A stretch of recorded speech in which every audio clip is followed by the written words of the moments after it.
Hello guys, I am Mohit Singh from IIT Roorkee and today we are going to be discussing about Rutherford's alpha scattering experiment. ठीक है, तो अभी तक हमने क्या क्या पढ़ लिया है? अभी तक हमने पढ़ लिया है डाल्टन्स एटॉमिक थ्योरी हमने पढ़ ली है। इससे हमें पता लगा कि एटम बेसिकली एक चीज़ होती है, एग्जिस्ट करती है, क्योंकि डाल्टन ही वो पहले व्यक्ति थे जिन्होंने एटम जैसा कंसेप्ट निकाला टू डिस्क्राइब द मैटर। ठीक है, उसके बाद हमने कैथोड रे ट्यूब एक्सपेरिमेंट देखा जिससे हमें इलेक्ट्रॉन के बारे में पता लगा।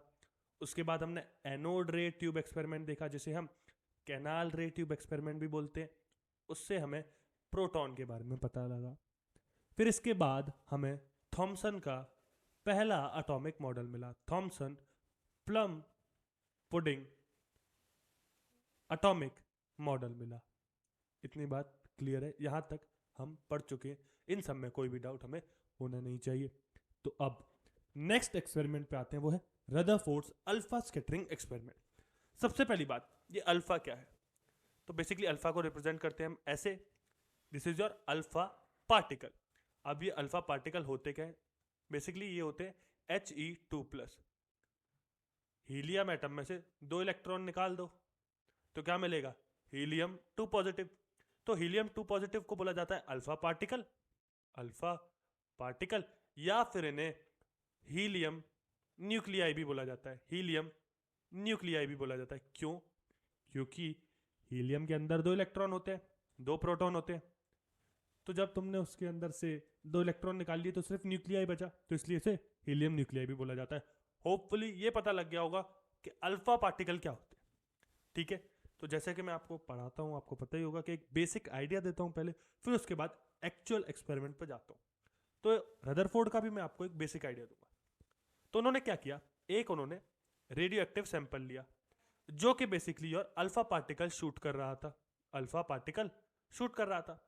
एक सामने रखी थी थिन गोल्ड फॉइल्ड, ये क्या है? थिन गोल्ड फॉइल, बहुत थिन है, और इसके अंदर ऑब्वियस सी बात है कि Au के एटम्स होंगे। Au क्या है? सिंबल है गोल्ड का। Au के एटम्स होंगे इसके अंदर। तो बेसिकली हम रदरफोर्ड अल्फा स्कैटरिंग एक्सपेरिमेंट में इंटरेक्शन देखते हैं अल्फा पार्टिकल का through these actually with these Au particles. ठीक है, तो वो हम देखते हैं। ये समझ आ गया कि अल्फा पार्टिकल क्या है, बाकी तो अब हम एक्सपेरिमेंट समझ ही लेंगे। ठीक है, तो ये देखो, ये है कुछ अपैरेटस, होपफुली आपको विजिबल होगा, थोड़ा ब्लर हो सकता है बट काम चल जाएगा इससे। ठीक है, तो ये देखो रेडियो एक्टिव सैंपल है, तो ये है हमारा रेडियो एक्टिव सैंपल। तो जैसे ही रेडियो एक्टिव सैंपल डिके होगा वो हमें देगा अल्फा पार्टिकल। एक्चुअल में उन्होंने पोलोनियम का रेडियो एक्टिव सैंपल लिया था। तो आपको पता होगा एक टर्म होती है अल्फा डिके। अल्फा डिके आपको पता होगा क्या होता है? बेसिकली इससे आपको अल्फा पार्टिकल्स मिलते हैं। क्या मिलते हैं? अल्फा पार्टिकल्स मिलते हैं। खैर, हमें तो बस ये जानना है कि radio active sample alpha particle shoot out कर रहा था। ये जो आप रे देख रहे हो ये अल्फा पार्टिकल की रे है, और ये जो ब्लैक फॉयल है ये क्या है? हमारी गोल्ड फॉयल है, गोल्ड फॉयल है। ठीक है, अच्छा, इतनी बात क्लियर। अब ये जो पीछे स्क्रीन देख रहे हो ना, ये वाला हिस्सा, इधर हमने लगा रखी है ZnS की कोटिंग, ZnS की कोटिंग। तो जैसे ही ZnS पे अल्फा पार्टिकल टकराएंगे तो ये ग्लो करेगी, ग्लो करेगी, तो हमें पता लग जाएगा कि alpha particle are hitting the wall. इसमें तो कोई डाउट नहीं होना चाहिए। अरे ZnS पे जैसे ही अल्फा पार्टिकल हिट करेंगे तो ग्लो करने लगेगा, इससे हमें पता लग जाएगा that alpha particles are hitting the wall. This must be clear. Okay, अब आते हैं ऑब्जर्वेशन पे। एक्चुअल में क्या देखा रदरफोर्ड ने, ये बड़ा इंटरेस्टिंग है। उन्होंने देखा कि मोस्ट पार्टिकल्स, 99% पार्टिकल्स कोई भी डिफ्लेक्शन शो नहीं करते, नो डिफ्लेक्शन। जैसे स्ट्रेट लाइन में आए थे वैसे ही चले गए। जैसे कि आप देख सकते हो ये 99% पार्टिकल ने ऐसा बिहेवियर शो किया। अच्छा, बहुत ठीक। और क्या हुआ?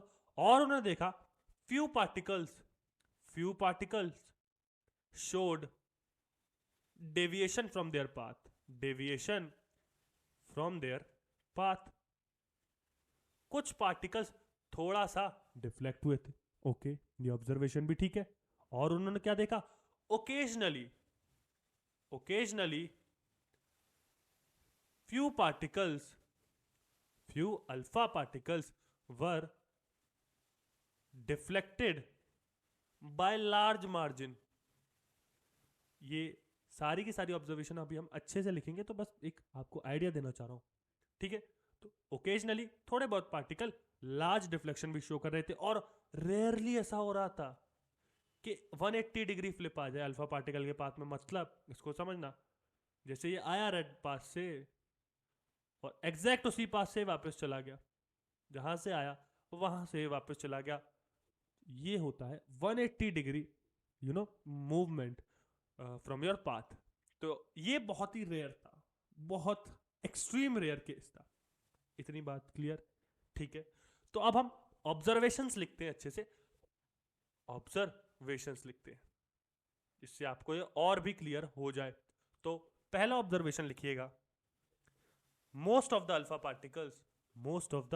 Alpha particles 99% passes through the gold foil without showing any deviation from their path, कोई भी डेविएशन उन्होंने शो नहीं करी। Second observation, some of the alpha particles were deflected through small angles, कुछ डिफ्लेक्ट हुए थे बहुत ही स्मॉल एंगल से। Third point, very few alpha particles were deflected by large angles and rarely a alpha particle was deflected by 180 degree. तो ये point basically मैंने वही लिखा है जो मैंने अभी आपको समझाया, ये एक अच्छे फॉर्म में लिख दिया जिससे आपको नोट्स बनाने में कोई प्रॉब्लम ना हो, ठीक है। अब ये तो ठीक है, ऑब्जर्वेशन तो ठीक है, बट एक्सपेरिमेंट का मोटिव तब पूरा नहीं होता जब तक हमें कंक्लूजन ना मिल जाए, इससे हमें क्या पता लगा वो हमें सीखना होगा। तो चलिए वो देखते हैं, वापस चलते हैं डायग्राम की ओर और देखते हैं इससे हमें कंक्लूजन क्या निकलने को मिलेगा। तो देखो, since most of the particle 99% particle कोई डिफ्लेक्शन शो नहीं कर रहे, इसका मतलब क्या है कि एटम मोस्टली एम्प्टी है। मतलब एटम का जो मोस्टली पूरा का पूरा स्पेस है वो एम्प्टी है, इसमें तो कोई डाउट नहीं होना चाहिए, क्योंकि बाकी किसी ने डिफ्लेक्शन शो ही नहीं किया सिवाय 1%। 99% तो alpha particle without any deflection चले गए, तो इससे यही तो निकलता है कि एटम मोस्टली एम्प्टी है, इसमें कोई डाउट नहीं होना चाहिए, ठीक है। अच्छा, अब कुछ ही पार्टिकल थोड़ा सा डेविएशन दिखा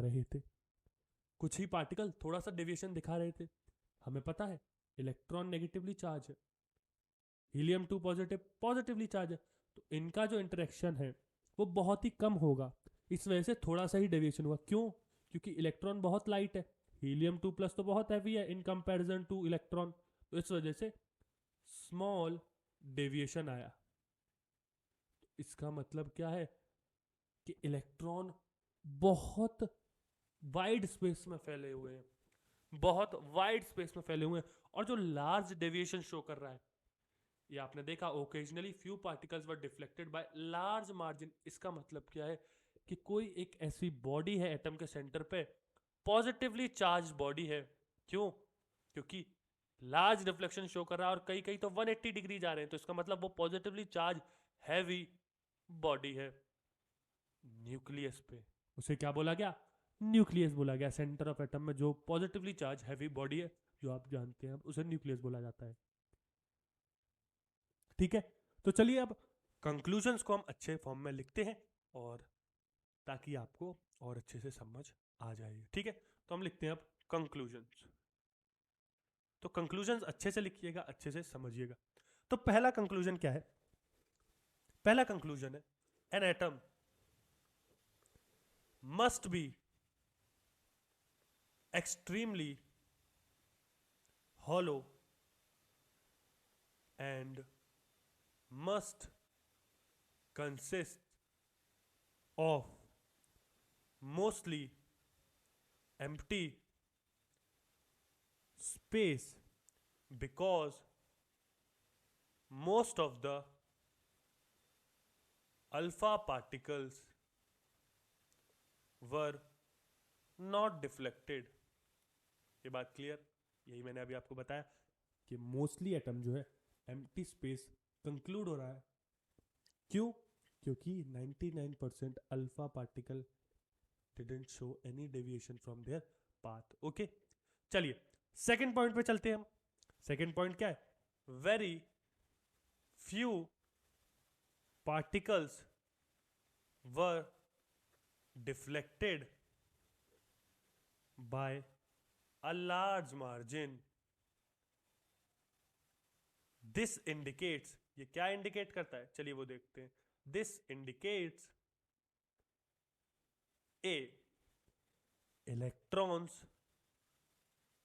because of their negative charge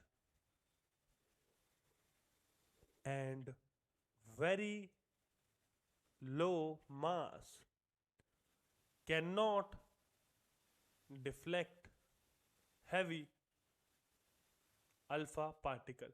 तो यही रीजन है जो मैंने अभी आपको बताया था कि इलेक्ट्रॉन नेगेटिवली चार्ज है, उनका मास बहुत कम है when compare to alpha particle. तो इस वजह से बहुत कम डेविएशन आपको देखने को मिला. इसमें कोई डाउट होना नहीं चाहिए. ठीक है, बी ऑप्शन पर चलते हैं. Moving on to the next page. B क्या है? बी बोलता है there must be a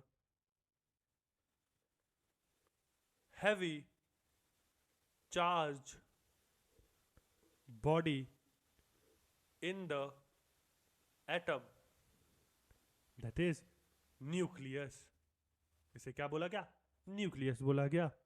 which does not permit the passage of positively charged particles.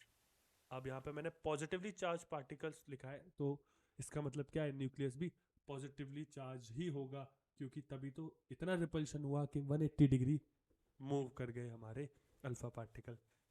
इतनी बात क्लियर है? ये बात समझ आ गई? ठीक है. अब सी पॉइंट लिखने से पहले मैं आपको समझाना चाहता हूं. जैसा आपने देखा, जो 180 डिग्री जो फ्लिप हुए अल्फा पार्टिकल, उनका नंबर बहुत कम था. नंबर उनका वेरी लेस. तो ये क्या इंडिकेट करता है? कि एटम का जो साइज है, एटम और न्यूक्लियस का जो साइज है वो बहुत छोटा है. न्यूक्लियस का size very small when compared to an atom. ये समझ आया? अब ये कितना है इसको समझते. तो अगर एटम आर एटम की रेडियस है 10 टू द पावर -10 मीटर की, तो आर न्यूक्लियस की जो रेडियस है वो होगी 10 टू द पावर -15 मीटर के ऑर्डर की. मतलब 1,00,000 गुना छोटी.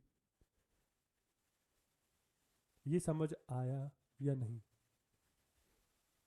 बिल्कुल क्लियर होना चाहिए. इसको अगर एक फैक्चुअल या फिर रियल वर्ल्ड एग्जांपल से समझे, तो मान लो एटम है क्रिकेट फील्ड, तो हमारा न्यूक्लियस होगा एक क्रिकेट बॉल. इतना ज्यादा डिफरेंस है एटम और न्यूक्लियस के साइज में. होपफुली आपको समझ आया होगा. ठीक है, तो चलिए इस पॉइंट को हम लिखते हैं एंड अच्छे से लिखेंगे ताकि आपको ये समझ आ जाए. चलो देखते हैं.